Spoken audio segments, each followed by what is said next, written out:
have went for the Valentina or the Eve, something that is strong for phase 1. See, we hope that changes because they're back on that blue side.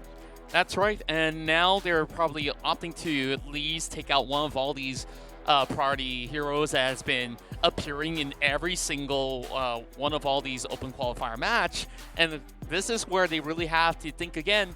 Sure, you're going to remove a few things like EDIV and maybe eventually Joy is going to be in the picture as well, but you got to also consider, like, do you want to at least get one of them for yourself? Therefore, EVO starting on the blue side again, they really have to think about whether or not can they at least take out either the Fredrin or even, what you say, the Valentina. And honestly, I think the Fredrin is a pick that EVO Esports probably felt more comfortable with. I think the glue prioritization can be overlooked to a certain extent. You need someone that has the potential to flex, right? Fredrin is a very, very good example. We see him mostly in the jungle, but if you really need him to be in the XP lane, you can put him there. The Fanny Band comes out this time from EVO Esports, which was what I was looking for in Game 1. For Tiger WONG Esports, they resume with the Joy Band. Yeah, nothing too much have actually changed from the very first game itself, where it looks pretty much similar for the time being. And I'm really hoping to see EVO Esports really turn up the heat right here. One more ban before we go in for our first 3 picks. They have to do another Kaja ban, so I guess that they're hoping to perhaps stick with what they've got, and perhaps it's really down to the execution where they didn't really get those parties around the map. Whereas Tiger WONG Esports says, okay, we've already had enough fun with our own Moskov, we're just gonna take it off and we'll see what else is left on the table. And now, EVO Esports, they're looking to secure their own Fredrin. Better start for them. Definitely a better start. You let the glue pass, yeah, it's not too big of a deal. Kaja, just a side note, Kaja has been very popular on that ban list lately because you just have this divine judgment, right? Game-changing ultimate. Tiger WONG Esports, taking the very obvious choice, picking that glue out for themselves. They still have one more pick. A lot of choices on the field. The mages, Valentina, Eve, if you want to go for that, sure. If you want to go for the jungle Mortis, it is also fine. Like overall, Tiger WONG could basically go in for the same sort of party. You secure the Valentina and then head into the second phase. Or it will force EVO Esports to at least show their hands right now. You should match up to my tempo of play. You gotta think about what you want to play in the mid lane, or else on the second phase, I'll just outright just ban every single option and leave nothing much coming in for Flash 1. And I think for the draft, again, when we go back to that first phase, what EVO Esports did in Game 1 felt a little bit more reactive. That's why when we looked at that mage row, there wasn't anything left. I do like the contest for the XP row where you see the slur of bans. We saw the Yuzhong and Lapu ban. You kind of forced Tiger WONG Esports to go down the list, but they didn't really secure anything strong for themselves, right? They put the glue in an XP lane. Sure, you are not going to lose the lane, but you need someone to facilitate that. Beatrix going to for Tiger WONG Esports. I love this pick. Gives you so much agency from early to late game. At the same time, it's one of those few heroes where if I don't have the Moskov, Beatrix is not too bad of an idea. Yeah, and I do love the adaptation coming from EVO Esports as well. They secure themselves, at least their mid laner right now, and then you have more mobility in their kit, alongside with now a Lapu Lapu coming online. Yeah, loving this Lapu Lapu outlook. And Tiger WONG, they respond with the Eve. That rock, paper, scissors. Farsa, Eve, Valentina, the Holy Trinity. So get to see that mid laners both locked in. Obviously for Tiger WONG Esports, you're looking to take out those marksmen, right? So Brody is going to go. That one's very clear cut. Maybe the Melissa, actually they decided to ban out the Claude. So really forcing a Biston onto an uncomfortable role, because it does feel like he wants the Claude more than whatever marksman is on the table. The Melissa, the carry now are the two options that EVO Esports can consider. But for them, it's still about banning out junglers. So Martis is a good way to start. Yeah, I mean, when we look into the options available, we do want to consider other alternatives as well. Like, we still have things like Yi Shin being left online, but you kind of want to put it in a hyper in the jungle as well from time to time. So that's mostly the priority, but we already have, like, what, a Fredrin up available, so that's possibly not the most ideal when it comes down to the switcheroos, but it is still pretty much doable. Yi Shin can hold his own. if they really want to go for it. Akai as well as Martis being locked away, and therefore Tiger Wong now gets to really select first hand, and EVO Esports will really have to think about what else could they possibly supplement onto their current playing field, right? We've already got something that's really heavy on the front line, some bursts coming from the Farsa, and now we're looking at a Jawhead. So you expect Dadi to be the one on this hero. Yeah, there's a high chance. I've seen a lot of jungle Jawheads lately, you know, in normal ranked games. I'm not sure if this will be the case for Tiger Wong Esports, but it is an option for you to kind of hit that back line, right? Farsa goes into feather S, right? She stands still. You just need someone to reach her. So in the event that this Jawhead goes into that roaming role, you still have many assassins that Tiger Wong Esports can consider, right? The Link, the Hayabusa is still on the table. The fact that this Jawhead is unclear whether it's a jungler or a roamer puts a lot of pressure on EVO, so they go for the Grok. I love this very much. You protect the Farsa, and you have the Melissa as well. Another layer of defense. You use that ultimate, you basically repel everyone from Tiger Wong Esports from your personal space. So this is a more solid draft compared to game 1. Yeah, I really do like that the pacing that EVO Esports is bringing to the table as well. You have a pretty much stable early game, and so long as they could basically find certain leads. But the thing about this Grok is you really have to be very proactive around the map at the same time, so that we would be able to at least open up a little bit more window coming in for the Melissa, as well as later on the Frederick to be able to at least be able to take charge and really come in from multiple angles. So therefore, EVO Esports does have decent amount of damage, but Tiger Wong Esports having the final pick right there, and we're already jet set and ready. So I wonder how much more impact could Gugun Shishiro do now that they secured themselves the Paquito. Yeah, that's one way to navigate around these fights. You know, it's very, very hard to catch Paquito without a solid lockdown, and EVO Esports don't necessarily have the most lockdowns, right? It's very hard for the Frederick to taunt him. He is just going to bob and weave in and out of fights unless you catch him with the Grok wall. That is also going to be a tough task for someone like Zami to pull off. So Tiger Wong Esports coming in with different outlook, different ways to kind of dive the back line. And I'm excited to see this one because roaming Jawhead has fallen out of favor, at least in the recent meta. So seeing it back in play is definitely a breath of fresh air. Tiger Wong just need one more game to beat EVO Esports. That's right. Now, with that being said, let's see whether or not can EVO Esports climb their way into the semifinals. With that being said, Tiger Wong needing only one more point to continue on with the 2-0 sweep, as they've been able to do that throughout the entirety course of the open brackets itself. Now, it seems like it's going to be a little bit of change of pace, and we're already seeing EVO Esports being so proactive, just hoping to spot somebody out inside of the jungle, just camping for the time being, whereas a lot of priority is being set upon that EXP lane. You really want to get this XP lane. Well, if you're ALVA, you're just trying to not lose against the glue. There's no heroes at level 1 or in the early phase that can beat the glue head on. I mean, he's just going to continue doing this. Every time it hits you, he stacks his passive, he slows you, you reduce the damage dealt to him. It's very annoying, and Flashpoint is going to run straight into an ambush. Yeah, they were waiting for him, and the flash lock up, that is first blood, easily done. They even toss Opper backwards for a couple of uppercuts. That's 2 for 1 for Tiger Wong. So much value with this early dive from Tiger Wong Esports, and it really felt bad for Flash 1, right? You're just rotating into that corner, and you just being caught out unsuspectedly. Blew the flicker immediately, and still didn't really have that wiggle room under that tower. Now, first, that will set this Farsa back a little bit more. But for Upper, he's being blown up by Gugun Shishiro, immediately just having all these uppercuts being thrown. So, didn't look like it was going to be a fair fight after all. Yep, there's a 2-0 Paquito at 2 minutes in. He is very far ahead. To make things worse, Fredrin doesn't rotate as fast, right? Compared to Paquito, he is noticeably slower in these plays, and it's not his fault. It's just the heroes. That is just gonna walk straight into the jungle. Sees that red buff, that orange buff getting taken. Rexy just gonna go in and attempt to steal it. Your name actually secures the upper, comes in with that Chieftain's Rage, able to get rid of the Jawhead. Rexy actually able to pull your name back. Lewis should have committed with a jab and a couple of punches to the face, and that's number 3 for this Paquito.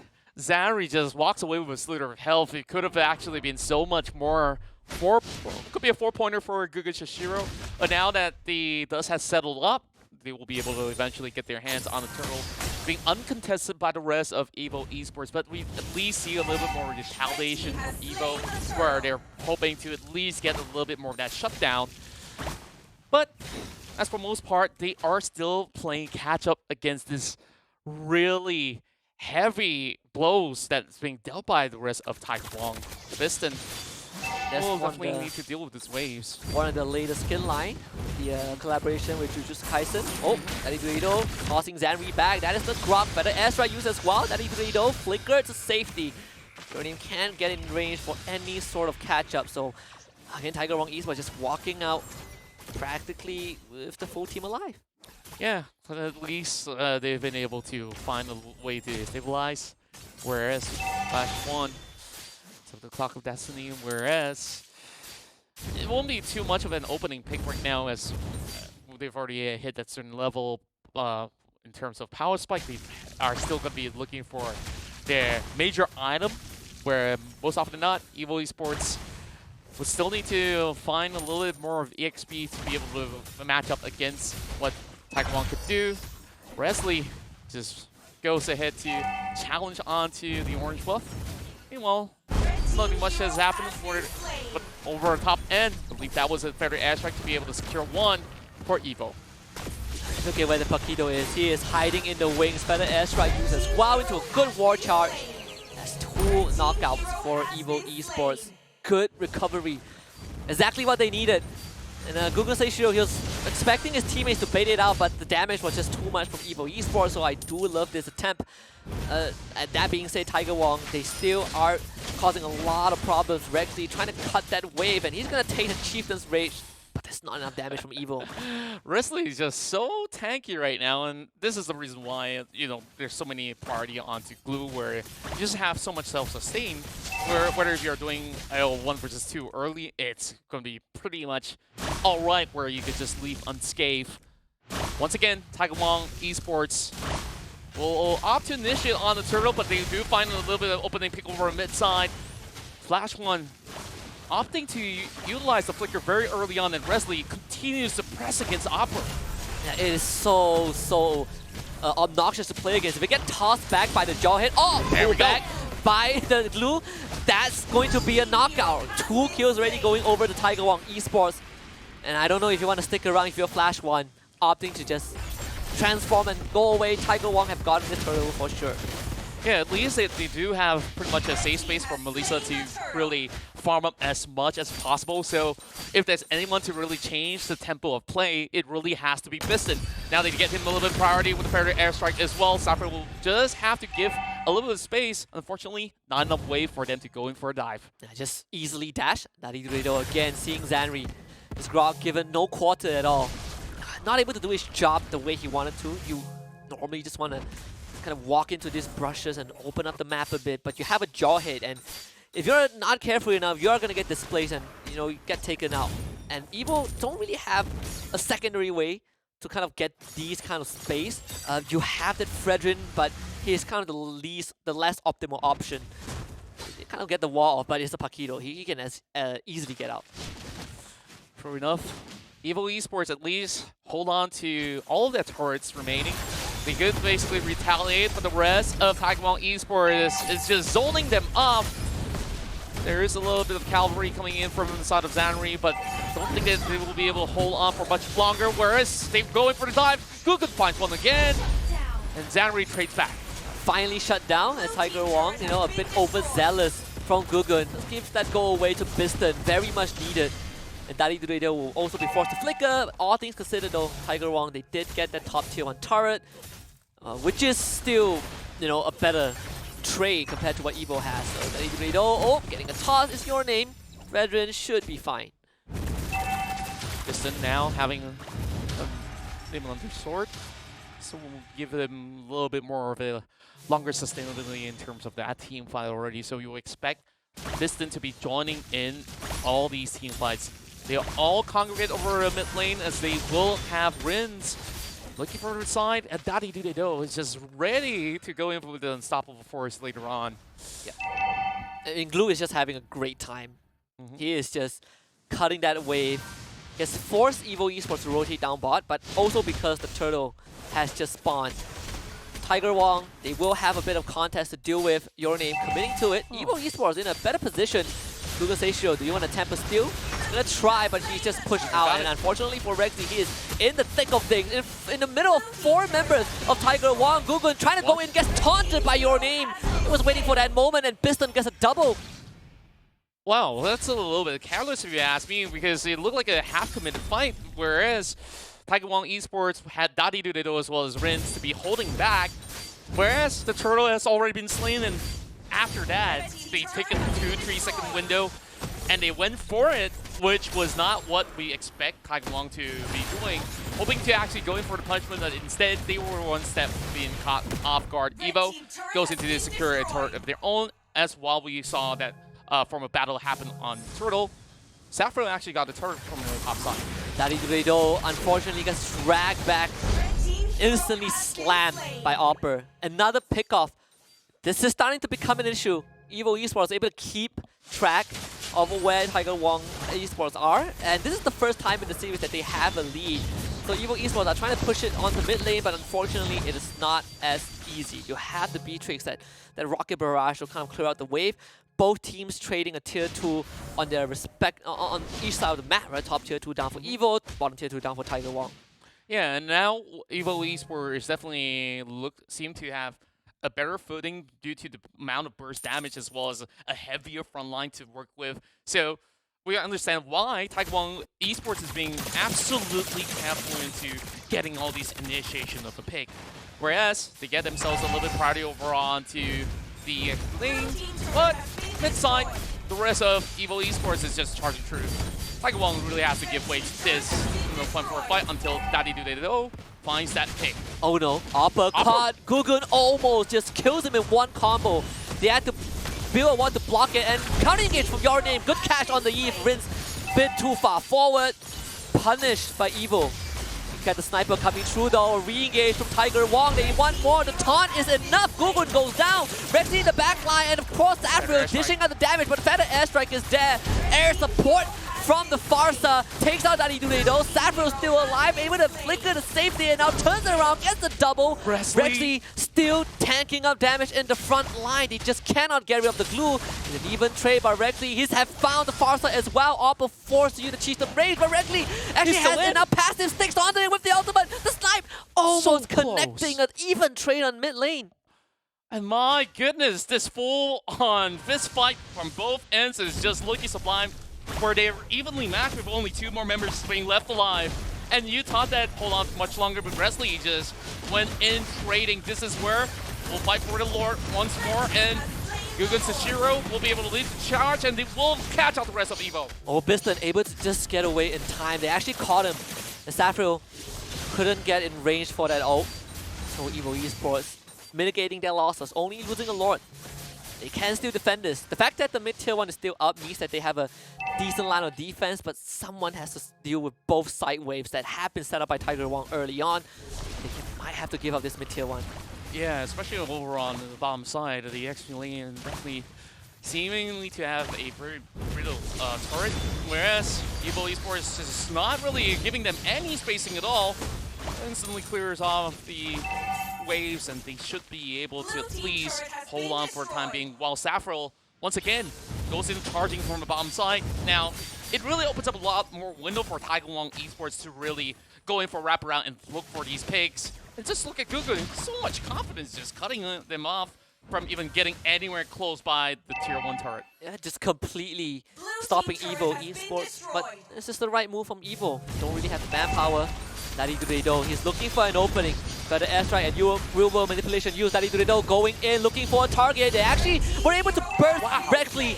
That is the best case scenario to stop any form of aggression. They just full force tunnel into Wesley, And you just saw how much damage the feathered airstrike actually did all the way to the back. Even with Rins just committing to real or manipulation, that they don't really see too much that they could actually do. They just wanted to zone the rest of EVO Esports away. And sure, they got a turret. Got one exchange in the name of it. So I guess it's still pretty much decent for EVO, at least getting one back. Definitely a closer game. We're just within kind of the range of 1 to 2,000 goal difference. In fact, right now it's just a mere 1,000. Another good news, it has extended past 10 minutes. Not a usual sight if you are Tiger WONG Esports, but this is the kind of games that you would expect. EVO, they takes a bit of time to kind of adapt. Game 1 was a beatdown, but they definitely have switched it up. The next Lord will be very crucial, but I think another thing that EVO needs to start fixing is that side lane. They need to get that top tier 1 down to have more space to work around that Lord pit, and that's exactly what they would do. ALVA accomplishing that, just purchase his oracles half a minute before Lord spawns. Yeah, and you just look at it. Tiger WONG Esports, as much as they're losing some of all these battles, it was still pretty much a close fight, and they're just basically playing the macro game so much better. Now, you got Immortality up online, and as well as a breastplate. This is going to be a much more tankier Tiger WONG that EVO really has to face. Yeah, and I like that pickup from Riz, honestly. It gives you survivability, and EVO Esports, they have been coming very close in destroying Rins in a lot of these team fights. That extra defense is very much appreciated. And obviously EVO Esports now, they have information that Tiger WONG is doing this. The Jawhead is still hanging around that bottom jungle. So EVO Esports essentially have a 3 versus 3. ALVA was able to cut that top wave. And EVO, they're making sure that this Lord is not getting resetted. Yeah, and then this time around, they were really down to really low health first. And actually, EVO, get it away. As a free Lord, I mean, Tiger WONG, you kind of dropped the ball a bit. Desynchronization in terms of comms, but how did they get something in return? Piston, first to go. Gugun sticking onto ALVA, forcing the flicker, the feather airstrike, immense damage, forcing Saffron back. The glowing wand was enough, and the magic worship. The DOT stacking up. Now they use the real manipulation. Gugun, how much more damage can you do? Immortality popped as well. Gugun forced to retreat, but they're chasing in Flash 1. Looking for a bit more. That's the mega kill for this Farsa. And Tiger WONG have completely botched that attempt. EVO Esports striking back hard with 4 kills and only losing Biston. How did they actually let the Lord go? They've already got that priority in Rins. No! He's got to run, but there's no way that he could basically escape from the wrath of the fair airstrike. And it was all the plays being set up by Flash 1. He just got the perfect snipe. And now it's only Dade to deal with this Empowered Lord. And it takes like, what? An average of 15 over seconds before they even come back up online. EVO Esports coming back. This is going to be incredibly tough. Saffrio cut off from his front line. Dade taunted up, forced to flicker, draw attention away. Saffrio immediately forced to cancel his own down to with the feather airstrike. Tiger WONG Esports, the last stand holding on to base. He lost the jaw hit. EVO Esports still 5 men strong. Reckley kind of juggling that aggro. Google Seishiro going in, but it's just not enough. EVO Esports strike back in game 2, and we got the series that we deserve. Game 3 it is. What a comeback coming out of EVO Esports, and with Tiger WONG teasing that Lord, eventually they give too much room. Honestly, was that a big mistake from their part? Because we saw they had a lot of all their members circling around the corners,